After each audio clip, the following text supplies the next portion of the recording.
भगवान शिव का जन्म कैसे हुआ? यह है श्रावण मास की खास जानकारी सिर्फ आपके लिए। वेद कहते हैं कि जो जन्मा है वह मरेगा, अर्थात जो बना है वह फना है। वेदों के अनुसार ईश्वर या परमात्मा अजन्मा, अप्रकट, निराकार, निर्गुण और निर्विकार है। अजन्मा का अर्थ जिसने कभी जन्म नहीं लिया और जो आगे भी जन्म नहीं लेगा। प्रकट अर्थात जो किसी भी गर्भ से उत्पन्न न होकर स्वयंभू प्रकट हो गया है, और अप्रकट अर्थात जो स्वयंभू प्रकट भी नहीं है। निराकार अर्थात जिसका कोई आकार नहीं है। निर्गुण अर्थात जिसमें किसी भी प्रकार का कोई गुण नहीं है। निर्विकार अर्थात जिसमें किसी भी प्रकार का कोई विकार या दोष भी नहीं है। अब सवाल यह उठता है कि फिर शिव क्या है? वे किसी न किसी रूप में जन्मे या प्रकट हुए, तभी तो उन्होंने विवाह किया, तभी तो उन्होंने कई असुरों को वरदान दिया और कई असुरों का वध भी किया। दरअसल जब हम शिव कहते हैं तो वह निराकार ईश्वर की बात होती है, और जब हम सदाशिव कहते हैं तो ईश्वर महान आत्मा की बात होती है, और जब हम शंकर या महेश कहते हैं तो वह सती या पार्वती के पति महादेव की बात होती है। बस हिंदूजन यही भेद नहीं कर पाते हैं और सभी को एक ही मान लेते हैं। अक्सर भगवान शंकर को शिव भी कहा जाता है। शिव पुराण के अनुसार भगवान सदाशिव और पराशक्ति अंबिका, पार्वती या सती नहीं से ही भगवान शंकर की उत्पत्ति मानी गई है। उस अंबिका को प्रकृति, सर्वेश्वरी, त्रिदेवजननी, ब्रह्मा, विष्णु और महेश की माता, नित्या और मूल कारण भी कहते हैं। सदाशिव द्वारा प्रकट की गई उस शक्ति की 8 भुजाएं हैं। पराशक्ति जगत जननी वह देवी नाना प्रकार की गतियों से संपन्न है और अनेक प्रकार के अस्त्र शक्ति धारण करती है। वह शक्ति की देवी कालरूप सदाशिव की अर्धांगिनी दुर्गा हैं। उस सदाशिव से दुर्गा प्रकट हुई। काशी के आनंद रूप वन में रमण करते हुए एक समय दोनों को यह इच्छा उत्पन्न हुई कि किसी दूसरे पुरुष की सृष्टि करनी चाहिए, जिस पर सृष्टि, निर्माण, वंशवृद्धि आदि का कार्यभार रखकर हम निर्वाण धारण करें। इस हेतु उन्होंने वामांग से विष्णु को प्रकट किया। इस प्रकार विष्णु के माता और पिता कालरूपी सदाशिव और पराशक्ति दुर्गा हैं। विष्णु को उत्पन्न करने के बाद सदाशिव और शक्ति ने पूर्ववत प्रयत्न करके ब्रह्मा जी को अपने दाहिने अंग से उत्पन्न किया और तुरंत ही उन्हें विष्णु के नाभि कमल में डाल दिया। इस प्रकार उस कमल से पुत्र के रूप में हिरण्यगर्भ ब्रह्मा का जन्म हुआ। एक बार ब्रह्मा और विष्णु दोनों में सर्वोच्चता को लेकर लड़ाई हो गई, तो बीच में कालरूपी एक स्तंभ आकर खड़ा हो गया। तब ज्योतिर्लिंग रूप काल ने कहा, पुत्रों, तुम दोनों ने तपस्या करके मुझसे सृष्टि, जन्म और स्थिति पालन नामक 2 कृत्य प्राप्त किए हैं। इसी प्रकार मेरे विभूति स्वरूप रुद्र और महेश्वर ने 2 अन्य उत्तम कृत्य, संहार, विनाश और तिरोभाव अकृत्य मुझसे प्राप्त किए हैं, परंतु अनुग्रह, कृपा करना नामक दूसरा कोई कृत्य पा नहीं सकता। रुद्र और महेश्वर दोनों ही अपने कृत्य को भूले नहीं हैं, इसलिए मैंने उनके लिए अपनी समानता प्रदान की है। सदाशिव कहते हैं, ये रुद्र और महेश मेरे जैसे ही वाहन रखते हैं, मेरे जैसा ही वेश धरते हैं और मेरे जैसे ही इनके पास हथियार हैं। वे रूप, वेश, वाहन, आसन और कृत्य में मेरे ही समान हैं। अब यहाँ 7 आत्मा हो गई। ब्रह्म परमेश्वर से सदाशिव, सदाशिव से दुर्गा, सदाशिव दुर्गा से विष्णु, ब्रह्मा, रुद्र, महेश्वर। इससे ये सिद्ध हुआ कि ब्रह्मा, विष्णु, रुद्र और महेश के जन्मदाता कालरूपी सदाशिव और दुर्गा हैं। कहाँ जन्म हुआ था? उस कालरूपी ब्रह्म सदाशिव ने एक ही समय शक्ति के साथ शिवलोक नामक क्षेत्र का निर्माण किया था। उस उत्तम क्षेत्र को काशी कहते हैं। वह मोक्ष का स्थान है। यहाँ शक्ति और शिव अर्थात कालरूपी ब्रह्म सदाशिव और दुर्गा यहाँ पति और पत्नी के रूप में निवास करते हैं। यहीं पर जगत जननी ने शंकर को जन्म दिया। इस मनोरम स्थान काशीपुरी को प्रलय काल में भी शिव और शिवा ने अपने सान्निध्य से कभी मुक्त नहीं किया था।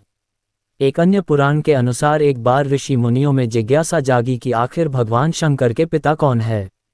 ये सवाल उन्होंने शंकर जी से ही पूछ लिया कि हे महादेव, आप सबके जन्मदाता हैं, लेकिन आपका जन्मदाता कौन है? आपके माता पिता का क्या नाम है?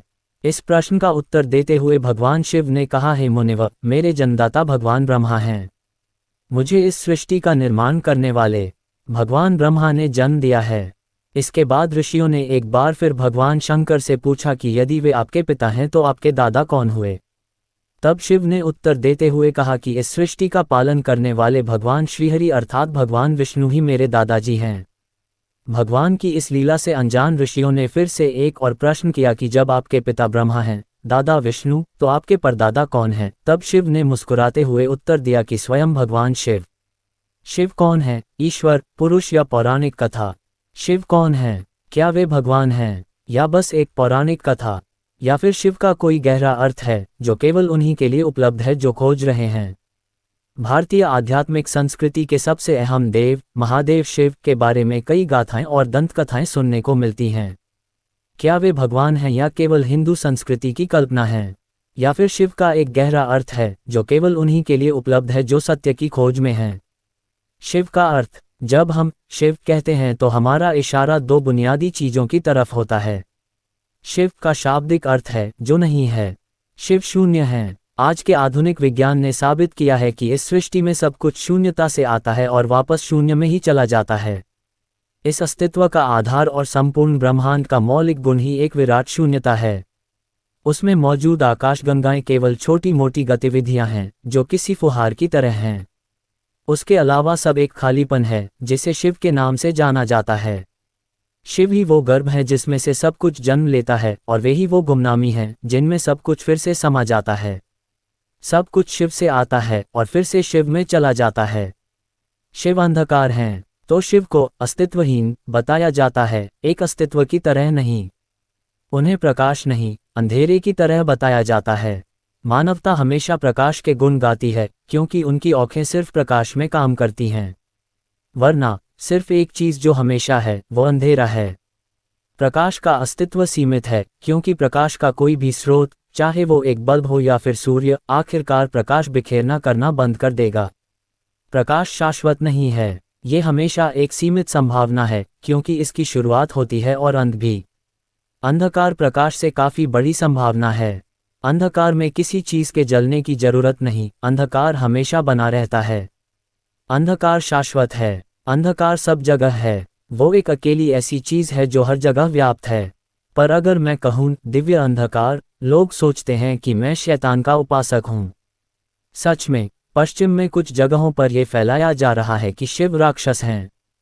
पर आप अगर इसे एक सिद्धांत के रूप में देखें तो आपको पूरे विश्व में सृष्टि की पूरी प्रक्रिया के बारे में इससे ज्यादा स्पष्ट सिद्धांत नहीं मिलेगा। मैं इस बारे में बिना शिव शब्द बोले दुनिया भर के वैज्ञानिकों से बातें करता रहा हूँ। वे आश्चर्य से भर उठते हैं, क्या ऐसा है? ये बातें पता थीं? कब? हमें ये हजारों सालों से पता है। भारत का हर सामान्य आदमी इस बात को अचेतन तरीके से जानता है। वे इसके बारे में बातें करते हैं और वे इसका विज्ञान भी नहीं जानते। आदियोगी शिव का अर्थ पहले योगी और पहले गुरु। दूसरे स्तर पर जब हम शिव कहते हैं तो हम एक विशेष योगी की बात कर रहे होते हैं, वे जो आदियोगी या पहले योगी हैं और जो आदि गुरु या पहले गुरु भी हैं। आज हम जिसे यौगिक विज्ञान के रूप में जानते हैं उसके जनक शिव ही हैं। योग का अर्थ अपने सिर पर खड़े होना या अपनी सांस को रोकना नहीं है। योग इस जीवन की मूलभूत रचना को जानने और इसे अपनी परम संभावना तक ले जाने का विज्ञान और तकनीक है। योग विज्ञान का पहला संचार कांति सरोवर के किनारे हुआ जो हिमालय में केदारनाथ से कुछ मील दूर पर स्थित एक बर्फीली झील है।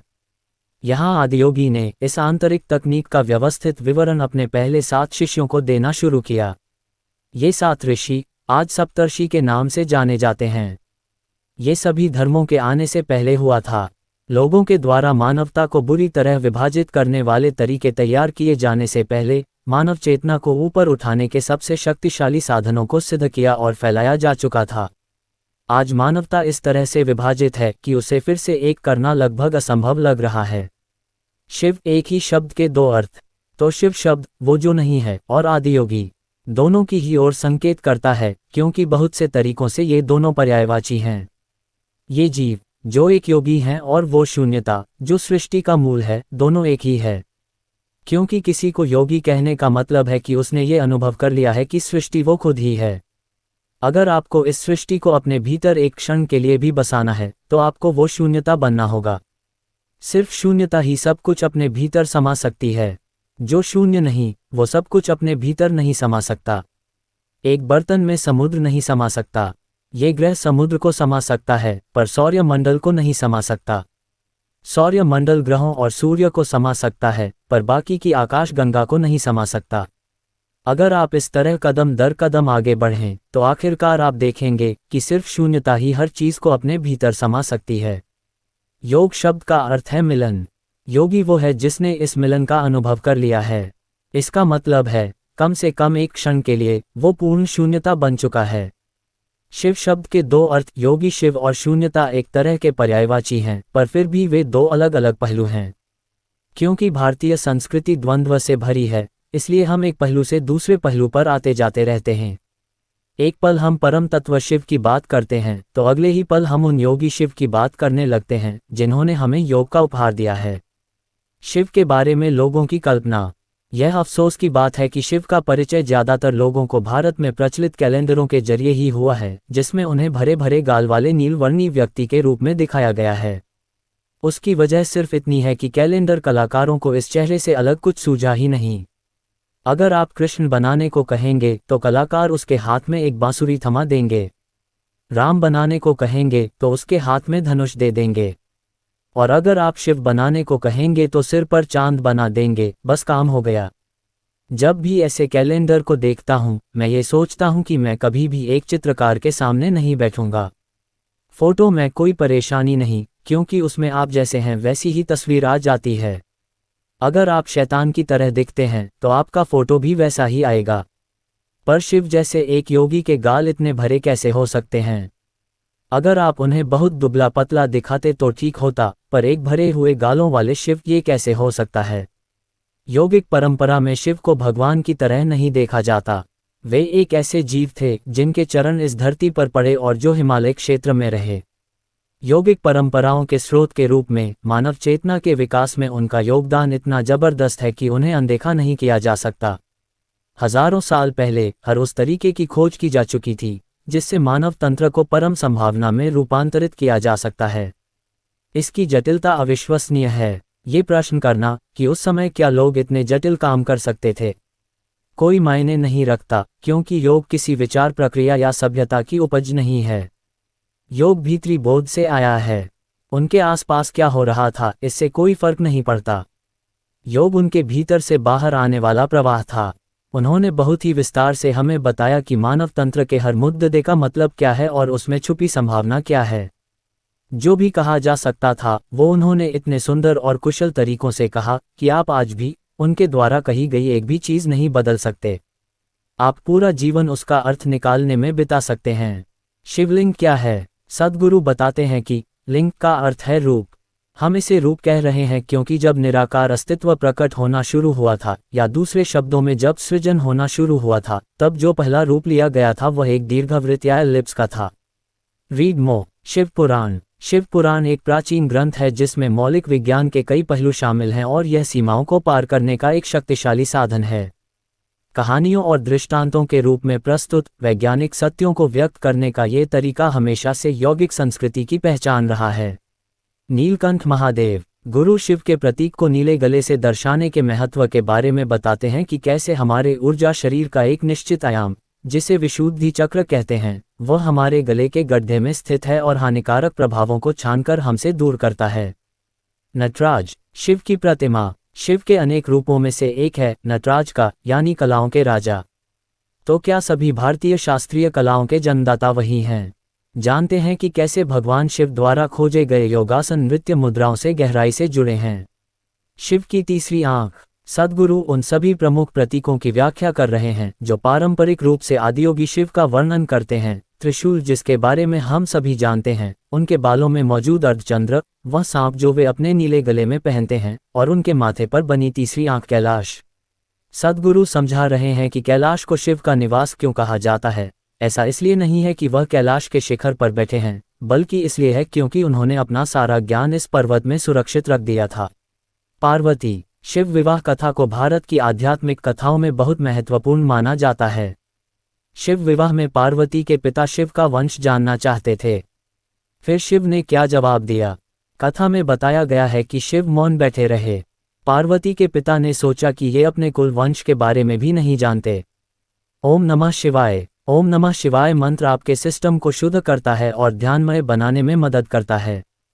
गुरु बता रहे हैं कि इस मंत्र का उच्चारण करने का क्या मतलब है और साथ ही समझा रहे हैं कि इसे ओम नमः शिवाय की तरह नहीं बल्कि ओम नमः शिवाय की तरह क्यों उच्चारित करना चाहिए।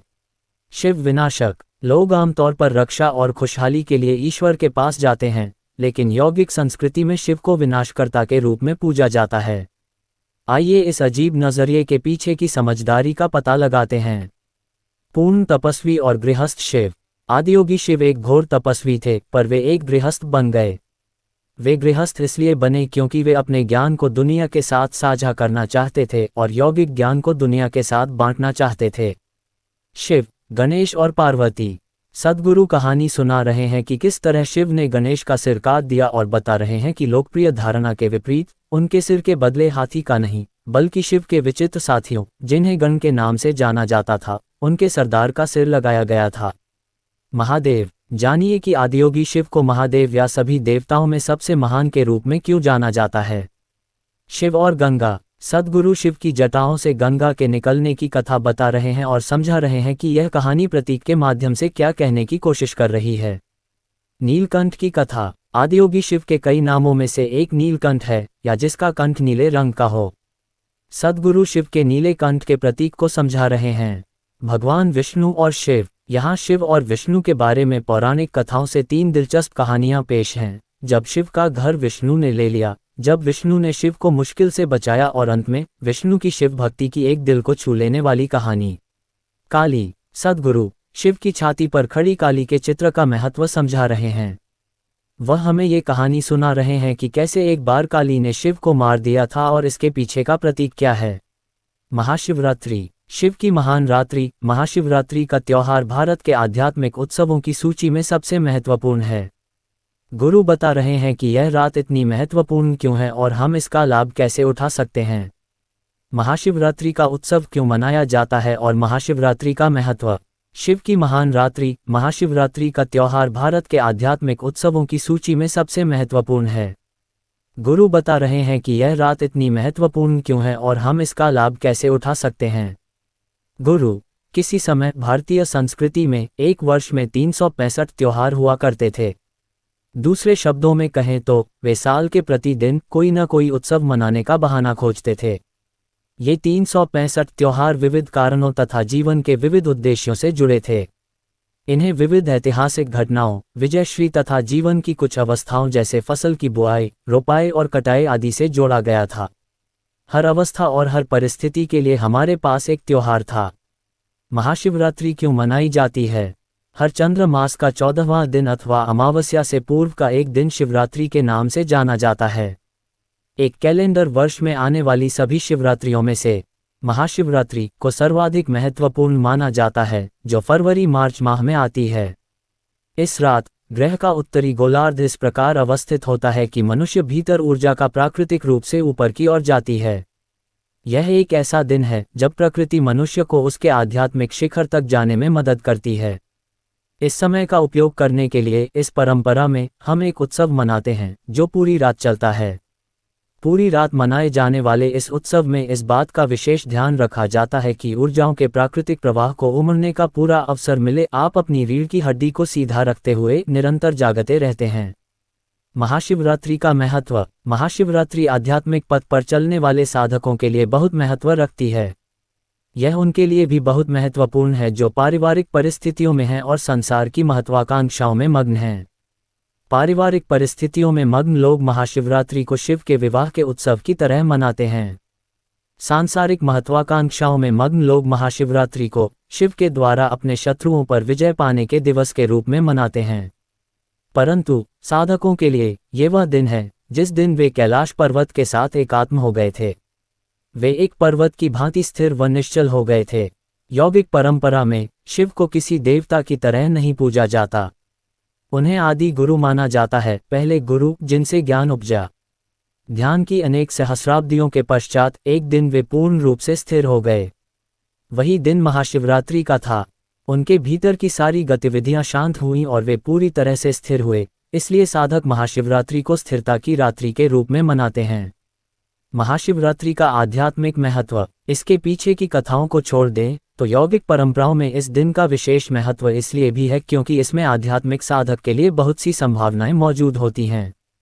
आधुनिक विज्ञान अनेक चरणों से होते हुए आज उस बिंदु पर आ गया है जहां उन्होंने आपको प्रमाण दे दिया है कि आप जिसे भी जीवन के रूप में जानते हैं, पदार्थ और अस्तित्व के रूप में जानते हैं, जिसे आप ब्रह्मांड और तारामंडल के रूप में जानते हैं, वह सब केवल एक ऊर्जा है जो स्वयं को लाखों करोड़ों रूपों में प्रकट करती है। ये वैज्ञानिक तथ्य प्रत्येक योगी के लिए एक अनुभव से उपजा सत्य है। योगी शब्द से तात्पर्य उस व्यक्ति से है जिसने अस्तित्व की एकात्मकता को जान लिया है। जब मैं कहता हूँ योग, तो मैं किसी विशेष अभ्यास या तंत्र की बात नहीं कर रहा। इस असीम विस्तार को तथा अस्तित्व में एकात्म भाव को जानने की सारी चाह योग है। महाशिवरात्रि की रात व्यक्ति को इसी का अनुभव पाने का अवसर देती है। शिवरात्रि महीने का सबसे ज्यादा अंधेरे से भरा दिन, शिवरात्रि माह का सबसे अंधकारपूर्ण दिवस होता है। प्रत्येक माह शिवरात्रि का उत्सव तथा महाशिवरात्रि का उत्सव मनाना ऐसा लगता है मानो हम अंधकार का उत्सव मना रहे हों। कोई तर्कशील मन अंधकार को नकारते हुए प्रकाश को सहज भाव से चुनना चाहेगा, परंतु शिव का शाब्दिक अर्थ ही यही है, जो नहीं है। जो है वह अस्तित्व और सृजन है, जो नहीं है वह शिव है। जो नहीं है उसका अर्थ है, अगर आप अपनी आंखें खोलकर आसपास देखें और आपके पास सूक्ष्म दृष्टि है तो आप बहुत सारी रचना देख सकेंगे। अगर आपकी दृष्टि केवल विशाल वस्तुओं पर जाती है तो आप देखेंगे कि विशालतम शून्य ही अस्तित्व की सबसे बड़ी उपस्थिति है। कुछ ऐसे बिंदु जिन्हें हम आकाशगंगा कहते हैं, वे तो दिखाई देते हैं, परंतु उन्हें थामे रहने वाली विशाल शून्यता सभी लोगों को दिखाई नहीं देती। इस विस्तार, इस असीम रिक्तता को ही शिव कहा जाता है। वर्तमान में आधुनिक विज्ञान ने भी साबित कर दिया है कि सब कुछ शून्य से ही उपजा है और शून्य में ही विलीन हो जाता है। इसी संदर्भ में शिव यानी विशाल रिक्तता या शून्यता को ही महादेव के रूप में जाना जाता है। इस ग्रह के प्रत्येक धर्म व संस्कृति में सदा दिव्यता की सर्वव्यापी प्रकृति की बात की जाती रही है। यदि हम इसे देखें तो ऐसी एकमात्र चीज जो सही मायनों में सर्वव्यापी हो सकती है, ऐसी वस्तु जो हर स्थान पर उपस्थित हो सकती है, वह केवल अंधकार, शून्यता या रिक्तता ही है। सामान्यतः जब लोग अपना कल्याण चाहते हैं तो हम उस दिव्य को प्रकाश के रूप में दर्शाते हैं। जब लोग अपने कल्याण से ऊपर उठकर अपने जीवन से परे जाने पर, विलीन होने पर ध्यान देते हैं और उनकी उपासना और साधना का उद्देश्य विलीन ही हो, तो हम सदा उनके लिए दिव्यता को अंधकार के रूप में परिभाषित करते हैं। शिवरात्रि का महत्व, प्रकाश आपके मन की एक छोटी सी घटना है। प्रकाश शाश्वत नहीं है, ये सदा से एक सीमित संभावना है क्योंकि यह घटकर समाप्त हो जाती है। हम जानते हैं कि इस ग्रह पर सूर्य प्रकाश का सबसे बड़ा स्रोत है। यहाँ तक कि आप हाथ से इसके प्रकाश को रोककर भी अंधेरे की परछाई बना सकते हैं, परंतु अंधकार सर्वव्यापी है, ये हर जगह उपस्थित है। संसार के अपरिपक्व मस्तिष्कों ने सदा अंधकार को एक शैतान के रूप में चित्रित किया है, पर जब आप दिव्य शक्ति को सर्वव्यापी कहते हैं तो आप स्पष्ट रूप से इसे अंधकार कह रहे होते हैं, क्योंकि सिर्फ अंधकार सर्वव्यापी है। ये हर ओर है, इसे किसी के भी सहारे की आवश्यकता नहीं है। प्रकाश सदा किसी ऐसे स्रोत से आता है जो स्वयं को जला रहा हो। इसका एक आरंभ व अंत होता है। ये सदा सीमित स्रोत से आता है। अंधकार का कोई स्रोत नहीं है, यह अपने आप में एक स्रोत है। ये सर्वत्र उपस्थित है। तो जब हम शिव कहते हैं तब हमारा संकेत अस्तित्व की उस असीम रिक्तता की ओर होता है। इसी रिक्तता की गोद में सारा सृजन घटता है। रिक्तता की इसी गोद को हम शिव कहते हैं। भारतीय संस्कृति में सारी प्राचीन प्रार्थनाएं केवल आपको बचाने या आपकी बेहतरी के संदर्भ में नहीं थीं। सारी प्राचीन प्रार्थनाएं कहती हैं, हे ईश्वर, मुझे नष्ट कर दो ताकि मैं आपके समान हो जाऊं।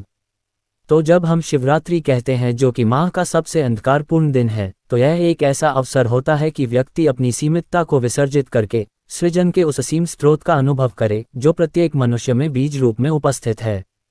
महाशिवरात्रि, जागृति की रात।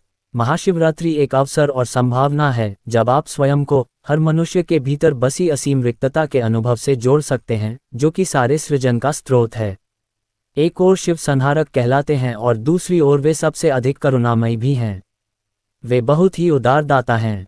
यौगिक गाथाओं में वे अनेक स्थानों पर महाकरुणामयी के रूप में सामने आते हैं। उनकी करुणा के रूप विलक्षण और अद्भुत रहे हैं। इस प्रकार महाशिवरात्रि कुछ ग्रहण करने के लिए भी एक विशेष रात्रि है। ये हमारी इच्छा तथा आशीर्वाद है कि आप इस रात में कम से कम एक क्षण के लिए उस असीम विस्तार का अनुभव करें जिसे हम शिव कहते हैं। ये केवल एक नींद से जागते रहने की रात भर न रह जाए, यह आपके लिए जागरण की रात्रि होनी चाहिए, चेतना व जागरूकता से भरी एक रात।